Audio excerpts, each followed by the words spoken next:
Welcome to Coffee and Catholics, a Catholic women's talk show podcast. I'm Stacy, one of your hosts, and with me I have...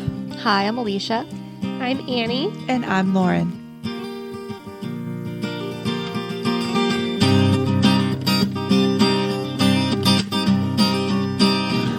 Hello, and welcome to Coffee and Catholics. Last couple episodes, we have been talking about social justice, and we've also been, as a group, reading the book by Father Michael Schmitz called Made for Love. It's been kind of an interesting read, and we've been really enjoying it, and it's actually sparked a bunch of topics for us to discuss, which we'll be doing over the course of several episodes. Today, we'd like to discuss a little bit about relativism and truth. So one of the first things we really need to do when we're talking about truth is, what is truth? I've got a great quote here from Father Mike's book that says, "What is truth? Truth can be defined pretty simply. It is the expression of what is. Therefore, the validity of a statement depends upon its conformity to what is. For example, if I were to say, 'There is a computer on my desk,' that statement would be true because it conforms to what is. There is a computer on my desk. Also, if I were to say that a computer, a scanner, and a fan are on my desk, they are, that statement would reflect reality even in more detail. So let's take the next step. There are also two kinds of truth, subjective truth and objective truth. Subjective truth is easily seen in the following sentences. I like summertime. I like driving a bit over the speed limit. I like Caribou coffee. I get sleepy after 2 glasses of wine. But objective truth exists outside of me. A thing can be true or false regardless of whether I know it, like it, or believe it." And I think this is where we fall in line as Catholics. Our definition of truth is how it conforms to God and to what is in relationship to how God has ordered the universe and set things into motion and ordered nature, as evidenced by the world around us and science and by what we can see and what we know through the eyes of our faith and through the eyes of tradition and history. And so when we're talking about truth, we're talking about, when we're talking about relativism, we're talking about the idea that there is an objective truth versus a subjective truth where everything is relative and your truth is your truth and my truth is my truth and they're both true and we can agree to disagree. And discussing how that type of ideology has created so many problems in our society. Well, I'm glad that you talked about, the way that God ordered nature to be. Because there are a lot of people who are not religious and they reject the idea that there is this objective truth that a higher being has ordered. But then you can also look at the way that God did order the world. There are these natural truths that exist, and you can see them objectively separate from a belief in God, just because that is the way that nature is, that the world and human beings and everything else have been ordered. I was going to say. Well, when you talk about this, I think a lot about science. And a lot of people, we hear this all the time, look at the science. And we know that science does change because we make new discoveries. Mm-hmm. So it's not necessarily that the patterns have changed, it's that we've just discovered them. So the truth didn't necessarily change, we've just have gone further into it, if that makes any sense. A lot of the arguments that tend to come up are, we don't need to follow religious truth when there's scientific truth. The fact is that the two actually always go hand in hand. Right, God gives us, the book of, the Bible, divine revelation, but he also gives us the book of nature. Yes. And that his revelation, the divine revelation has come through us in those ways, not just through scripture, but also we find that in nature, and they're always going to complement each other.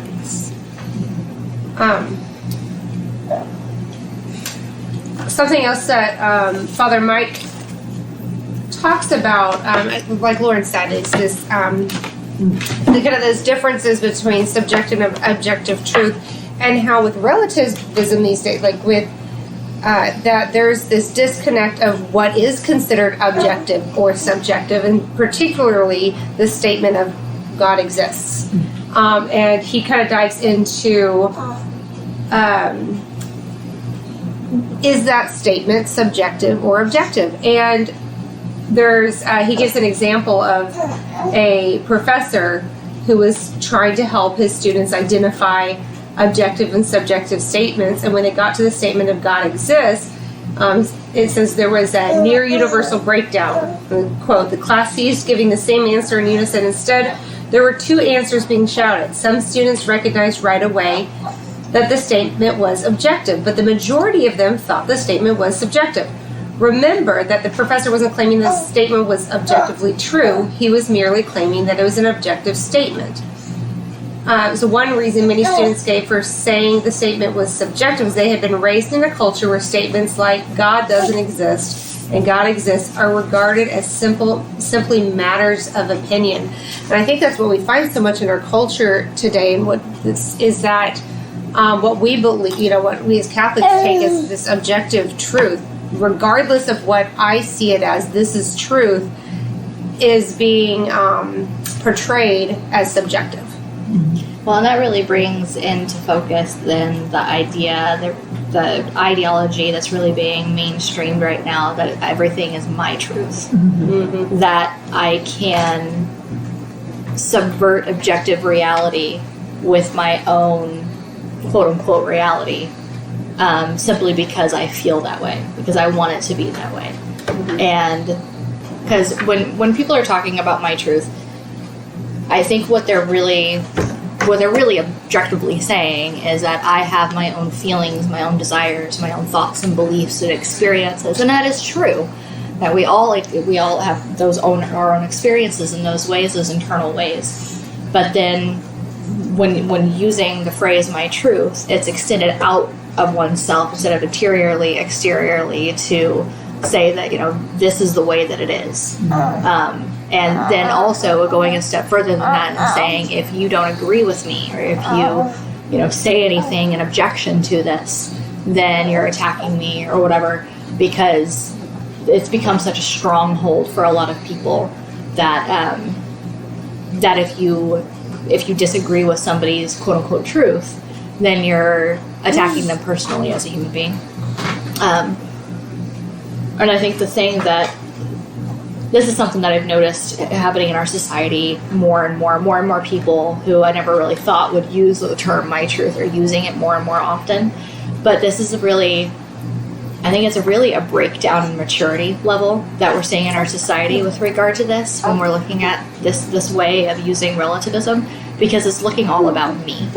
Like, that the world should exist based upon how I perceive it to be, not based upon the way that it is. Mm-hmm. And it's really a childish notion, because children see the world through their own lens, like everything revolves around them, until they grow up and they start learning through experience that I don't always get what I want when I want it just because I want it.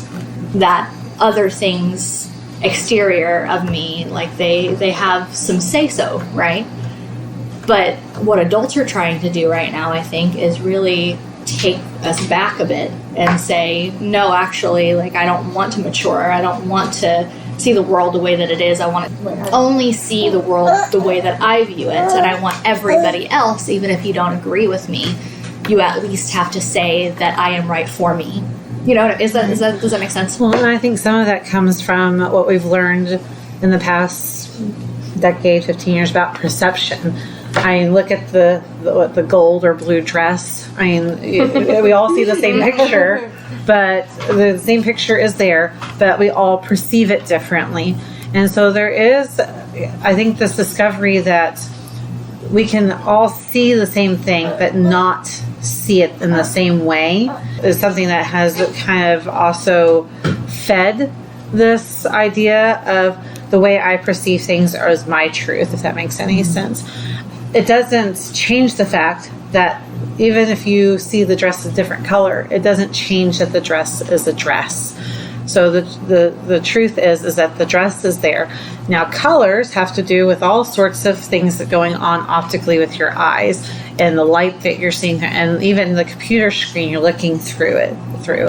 So I also, it's kind of interesting because, like, if we all saw the same dress in person, would we all see it a different color, or is it because we're looking at it through this picture? If that makes any sense?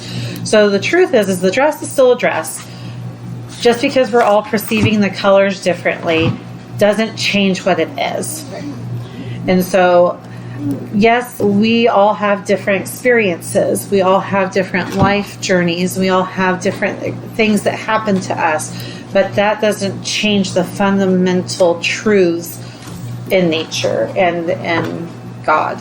And not only that it's a dress, but that it does have a specific color. Mm-hmm. That it is a dress with a specific color. Yeah, we see it differently. Like if somebody might be colorblind, or I've even been in person with somebody, and they're like, "Yeah, that's purple," and I'm like, "No, that's pink." Mm-hmm. But in reality, it has one set color. It's not the color. It's not pink because I say it's pink, and it's purple for them because they say that it's purple. Mm-hmm. There is an objective reality that there is one color there. We just might see it differently. Well, and I think it has to do with distance. We could even use this as a sort of metaphor. What lens are you viewing the dress through? Are you viewing it through the lens of your personal experience, the lens of your color blindness, perhaps your neurodiversity even?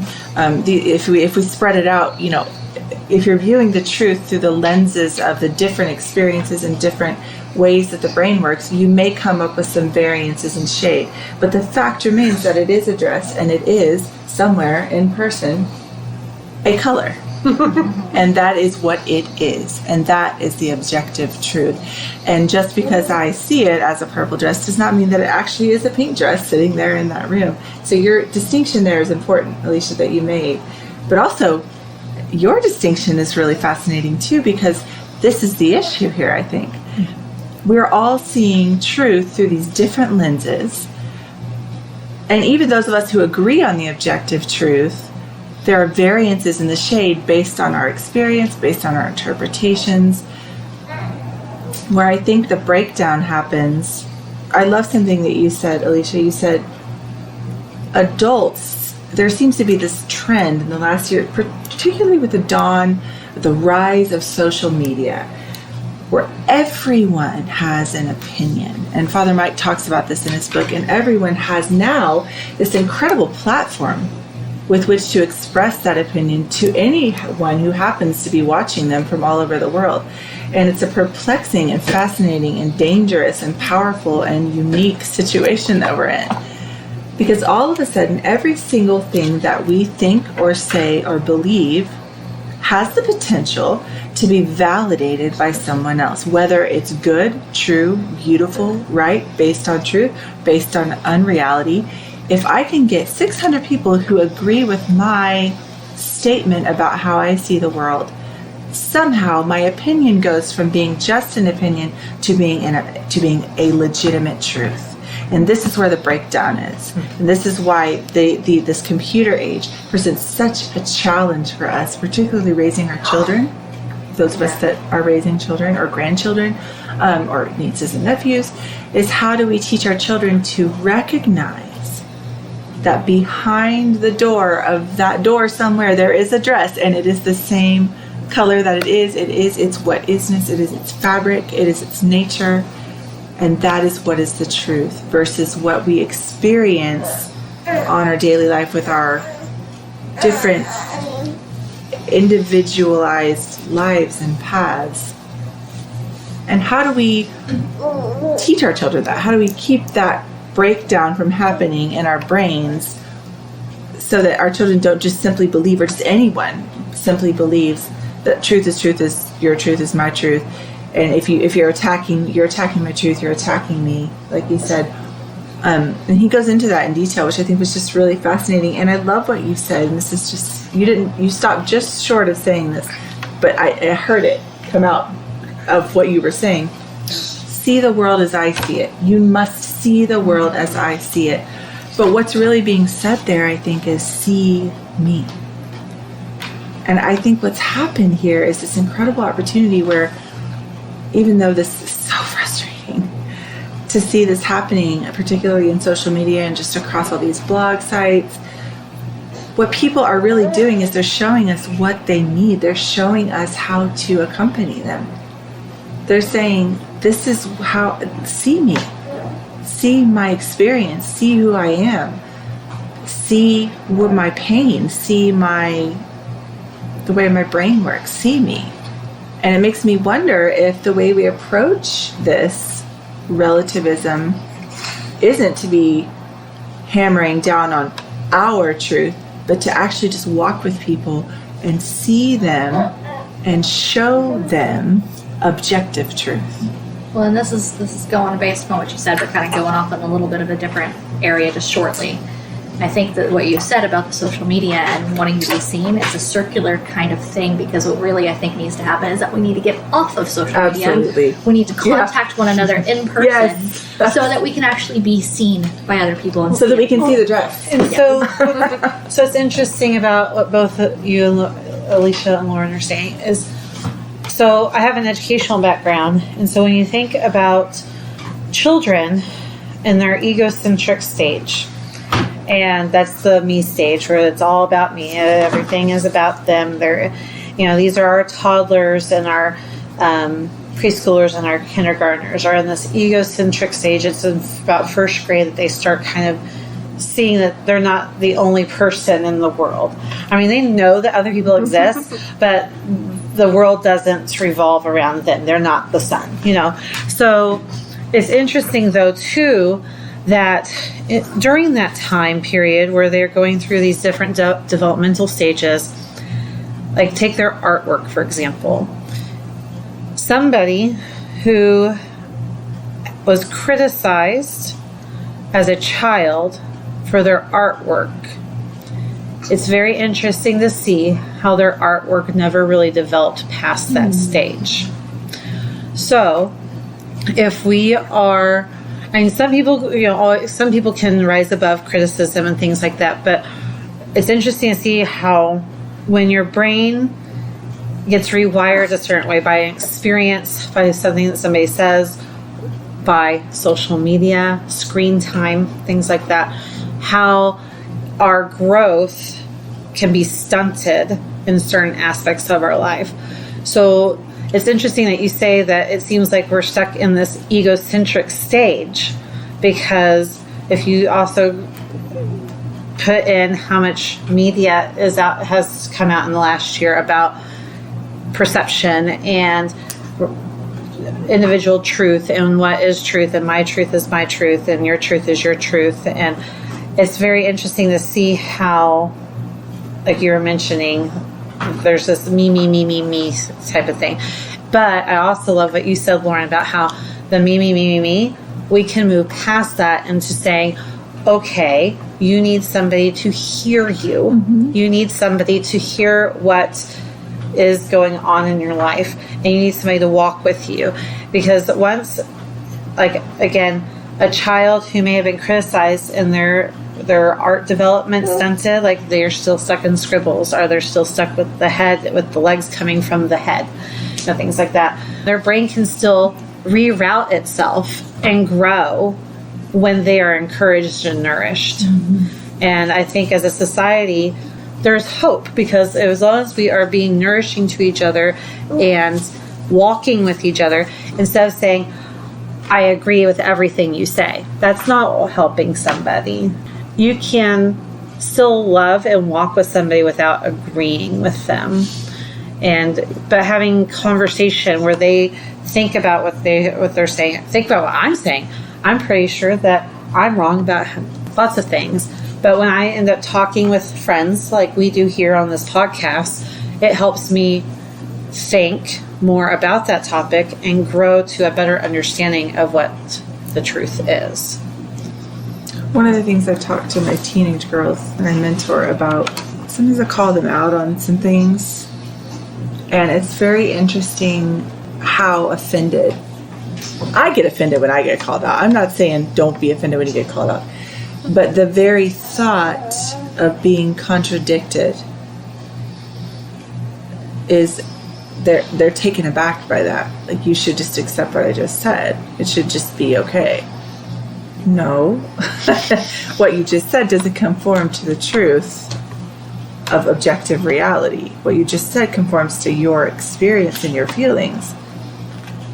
And that doesn't mean that it's not true. Again, subjective truth doesn't mean it's not true. Someone's subjective truth is indeed their subjective experience. But it doesn't trump the objective reality. And when you call, it's like you were saying, it's almost like to ask someone to look at something differently and grow is now a wound. It's a sword, it's a weapon. How do we overcome discussions like this, particularly about the nature of the body and how we use our bodies, when we don't even really have a language that doesn't create wounds by just speaking it? That language, like you said, is nourishment and love. It's listening and asking questions the way Jesus did. That is the only language where we can overcome those barriers and try to move past into an actually productive rewiring conversation if need be, and if that's what's needed. Well, it's funny about when you said, like Jesus says, I automatically went to the woman in the well. Yeah. Where he is like, so where's your husband? She's like, well, I don't really have a husband. I'm like, well, you're right to say you don't, because the guy you live with isn't your husband, and the other guy is, So it's just, but like just the asking, and she's like, oh, how'd you know that? But I just automatically went there, and there was healing there, and she was excited, and he told her to go, not sin anymore, and it was beautiful, and there was growth and healing. Father Mike talks a bit about like this, what you were talking about, Stacy, with the how, like you were saying, like when children, like they, if they're told that they're not, good at art, it doesn't really develop. But in a section in the book Made for Love, he's talking about interpretation, and how often why so many of, like, when he touches on sensitive topics, like his sermons on sensitive topics are often misunderstood. It's because it's due to our interpretations. And he gives the example of how when he was a kid, he had he said what he would kindly be called a big gapped tooth grin, but he said that he never really had any hang-ups on that, because he believes it's because he was regularly affirmed in that exact area, whereas there are other parts of himself that he has he's really self-conscious about because of maybe one person said something one time. And I felt that, like, that is so I have experienced, I know we've all kind of experienced that in our lives, but for one reason or another, we allow these little things to kind of color our perceptions, and how in relationships we have to be very delicate about how we approach it, like how we walk with people through their journeys, so that we are conscious of how we may be interpreted. Like, we want to speak truth, but we want to do it in a way that's not going to be, that's not going to make it seem like rejection. I have two stories, and they both involve my stepmother and my mother. And they're both remarkably different. I'm not going to tell you names or anything like that, but I remember when I was in 4th grade, and my mother always affirmed us in any of our dreams, anything we were interested in, anything that we were excited about. She would always support that. And she told us, you can do it whatever you want. Whatever you want. There's no limits for you. And you're special, and you're unique, and you're powerful. She would tell us those things. And we believed her. And we took that for granted, that was a reality, because she was our mother, And she told me, one day a teacher asked you, what do you want to be when you grow up? It was in 3rd or 4th grade. And I said, well, I want to be an astronaut. She said, oh, honey, your math skills, you'll never make it to that. Oh, that's so sad. I never I never got excited about math or science again after that until I was an adult.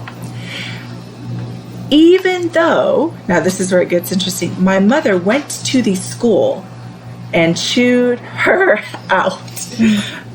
Told her that was wrong and she should never say that to a child. But even though she did that for me and I knew that and it made me feel so affirmed, I still lost my impetus for all of that because I thought I just wasn't good enough. And it was true. It was horrible. Math has never been my strong suit. As an adult, I can look at that objectively. You know, I tell my son, Einstein failed math. Yes. And look at him. But it's so. But this is what I mean. And this is I'm agreeing with what Annie said here and what Father Mike said, that it is so important, especially when we are discussing people's bodies or the way they carry themselves or their interests as a child. It is so important that we really say nothing negative unless it's absolutely necessary about that person, of who they are as a person. I don't mean never say a negative word to your child because you've never lived in my house. But I mean when it comes to their identity, to their physical appearance, like what Mike was saying. Because another thing I had happen to me was when I was a teenager, and I was 13, and someone told me that I was thick in the middle. And I was not at 13 thick in the middle. And that has stuck with me for my entire life. And I have been self-conscious about my middle my entire life since that day. And it's so weird. And it's just not a person that had a right to speak into my life in any way. She shouldn't have had any ground in my heart. But she did. And it just makes me so, to be so cautious about the things that can, like Stacy was talking about, that can just stick in people's minds and twist that neurodevelopment. It's kind of scary. yeah. Oh yeah, like I remember in the same note, when I was in about 5th or 6th grade, I had some friends told me that we were going to try out for something for the talent show, and they told me that I shouldn't do any of the singing with them because I have a very good voice. And I mean, I don't have, I know I'm not like, pop star, like anything, but I can carry a tune a little bit. But it stuck with me from, like, obviously, so, for many, many years. And it just kind of, like, I never wanted to try and develop anything, whereas my two sisters have, like, amazing voices and, like, would sing, like, and stuff. And so if I had, done anything or, like, wanted to that more, then it could have maybe developed that. But because of that hang up, that change in perception, I know we all have, everybody has a story like that. Yeah. Whether it is about, something about ourselves where somebody or intentionally, because, middle school and kids are mean, said something that changed our perception. What colors the way you see the world and the way you see yourself, the way And so I'm listening to both of your stories, and also think, because as a mother and then a teacher, correcting somebody and being negative are not necessarily the same thing. Right. And I think that's the other issue that we are starting to have as a society, is when somebody corrects somebody, that's automatically taken negatively. So, those are negative things said. But, like, as a music teacher, I can't continue to let a kid play a B when it's supposed to be a B flat. Right. I mean, that changes the music, like, significantly. I have to correct and teach those children how to get to the B flat, so that we are in unison with each other, or we're in harmony with each other. Mm-hmm. And so correcting isn't a bad thing, but we have to do it in a nurturing way, not a scolding or negative way. And we're not perfect. I mean, if you've been in my house, I'm not the perfect mother by any means. Correcting cannot be taken as a negative thing all the time. Criticism, constructive criticism, cannot this thing that we're always taking offense to. Well, see, and I think that's right there. It's like there's a difference between criticism, just for criticism's sake, and then constructive criticism. But really, I think that I heard somebody say this one time, and I think it's so important for us as adults and then children as they grow up, that we as Christians are called to be unoffendable. Yeah. Because when you are offended, you're harboring resentment towards somebody else, right? And I think within that, we have to say, like, with regard to relativism, like, what is judgment? Because I think our society has gotten what being judgmental is completely wrong. Where we've gone with relativism is that if you tell me that what I'm doing is wrong, you're judging me. You're attacking me, you're judging me. You can't do that. And especially if, you know, you're a Christian and you go up to somebody and say, hey, what you're doing isn't okay. They say, well, you're a Christian, you're not supposed to judge. Yeah. But what is judgment? It's not, we as Christians are called to say, hey, this is a sin. It ought to be, ought not be done, right? And there are ways to do that. It's not just to go out and yell at people or whatever. But, you know, it depends on your relationship with the person and the situation. You could. In my personal experience, it hasn't been great. But I was going through a park one day, and I was in my gothic gear. Because I just went through, like, well, I always wanted to be goth. I wore a lot of black, and I thought that's what goth was. And I was walking through the park with my family, and these people were out evangelizing, and they had the sign, and this guy looked at me, he goes, hey, are you saved? And I didn't know what that meant. I had no idea. I had no context for that. And I said, no. And he goes, you're going to go to hell. And I was like, okay. That sounds like it sucks, but all right. But thanks. You didn't get me, did you? Yeah, you didn't get me. So I think there's definitely, like, ways to go about it that are appropriate. But we, in terms of judgment, when Christ told us not to be judgmental, it's, I think, a lot of mostly interior. Are we coming at this from a place of hatred, of superiority? Are we coming at this from, you know, I am better than you because you're doing this thing and I haven't done it, or I've overcome this thing that you are still doing?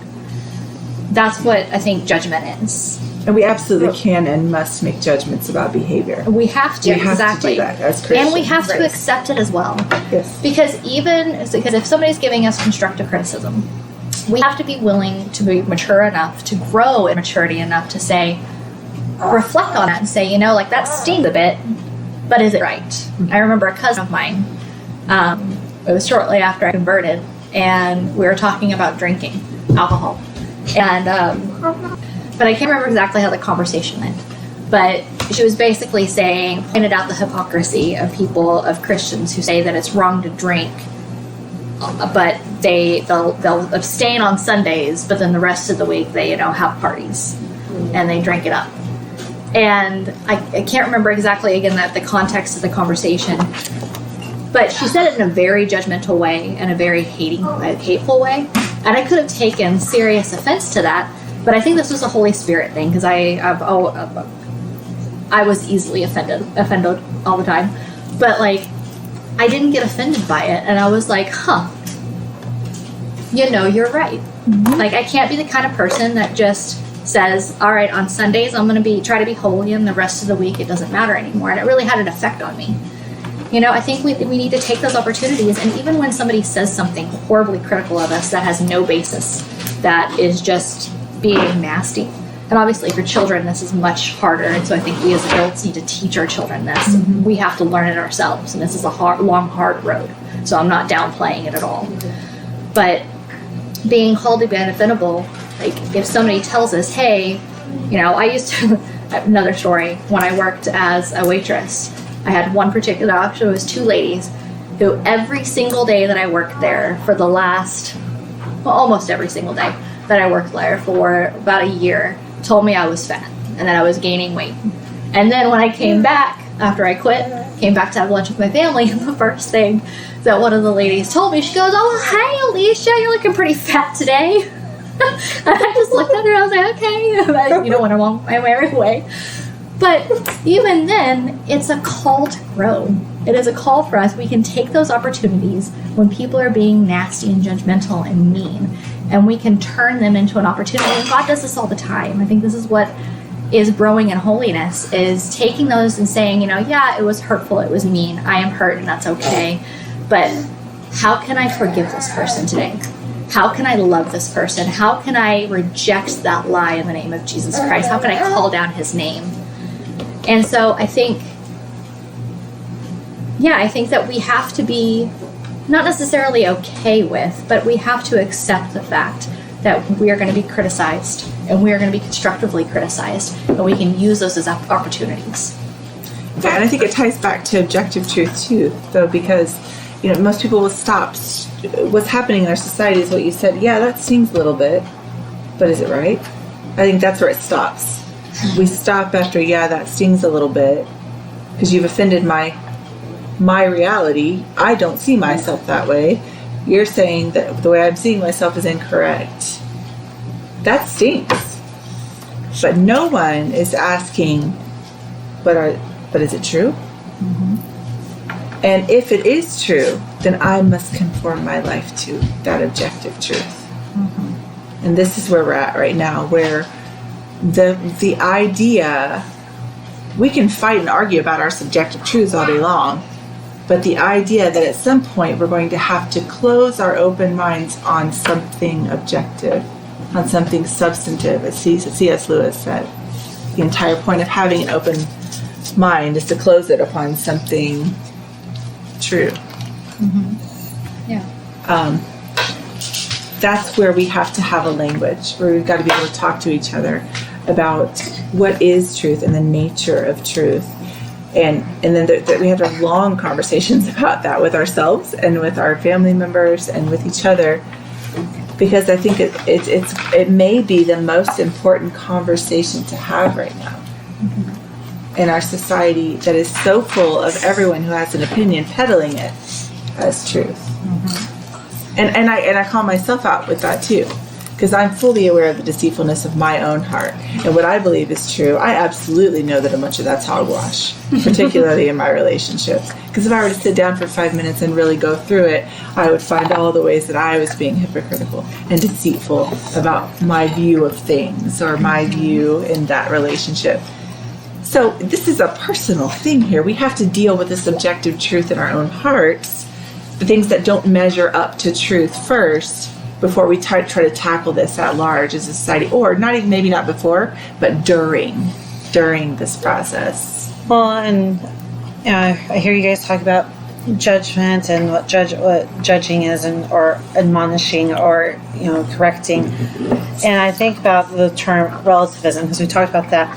And it's changed, because relativism, when originally it came about, was talking about other cultures and where they were in a different place mm-hmm. than you, and not being judging and judgmental.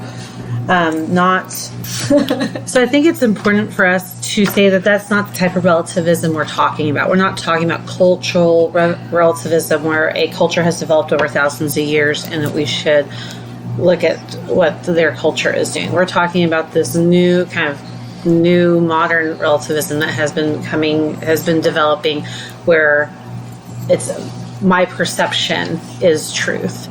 And so where we need to be walking with people, because they do perceive the world differently. We all perceive the world differently, but that, like we said, like the dress is mm-hmm. still a dress, and it's still silk or cotton or whatever it is. Yeah, and we're moving from, and it's been going on for a long time, this modernist, I hate to even use that word because it's a buzzword now, but this mm-hmm. modern idea of you can't disagree with my truth, that's been going on since maybe the 70s. But there's this new kind of postmodernism where not only must you not tell me that my truth isn't right, you must agree with my truth mm-hmm. or you are an oppressor. Mm-hmm. Yes. Now this is brand new. This has been on the scene 10, 15 years, maybe 20. And it's divergent from every other approach to cultural problems, relationships, culture in general, than in any other time in history. And the Pope calls it, I love what he says, he calls it a sort of ideological colonization, where we sweep into a society and disregard everything that society has believed until right now, what we believe is right and good. And if you follow modern media developments in social media, you'll know that the idea of colonist or colonial approach is being mentioned a lot in discussion to several issues within our society today, and the dangers of a colonist or a colonial or colonization mindset. So it's interesting that he brings up the idea of an ideological colonization in terms of subjective truth. Well, and I think it's because, and also, if you look at the course of human history, I think the majority of it was ruled by feelings. That it was a feelings-based society in which we're not going to use reason. Reason is separated. If it feels right, it is right. Okay, so I think what this really kind of boils down to is that, like, when you're talking about relativism, it is very much a feelings-based thing. That people think that now that if I feel a certain way, it is the certain way. The subjective reality is my subjective reality. But I think feelings say much more about us interiorly and the state and the place that we're in than it does about our exterior realities around us. But I think that people are crossing the two and they're trying to make them match. If that makes sense. I got this quote by St. Maximilian Kolbe, and he said, "No one in the world can change truth. What we can do and should do is to seek truth and serve it when we have found it." And as always, thank you for joining us. Thanks. Thank you. Join us again in 2 weeks. Until then, may God bless you and may Mary accompany you.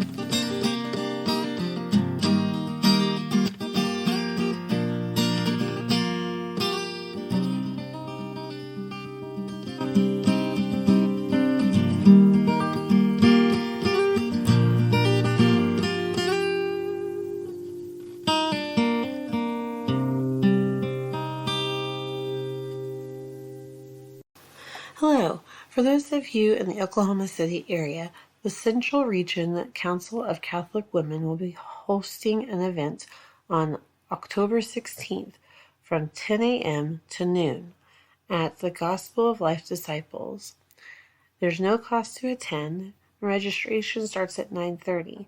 They simply ask that you RSVP by October 13th to Jody Ford at 405-831-8340. Again, that's 405-831-8340.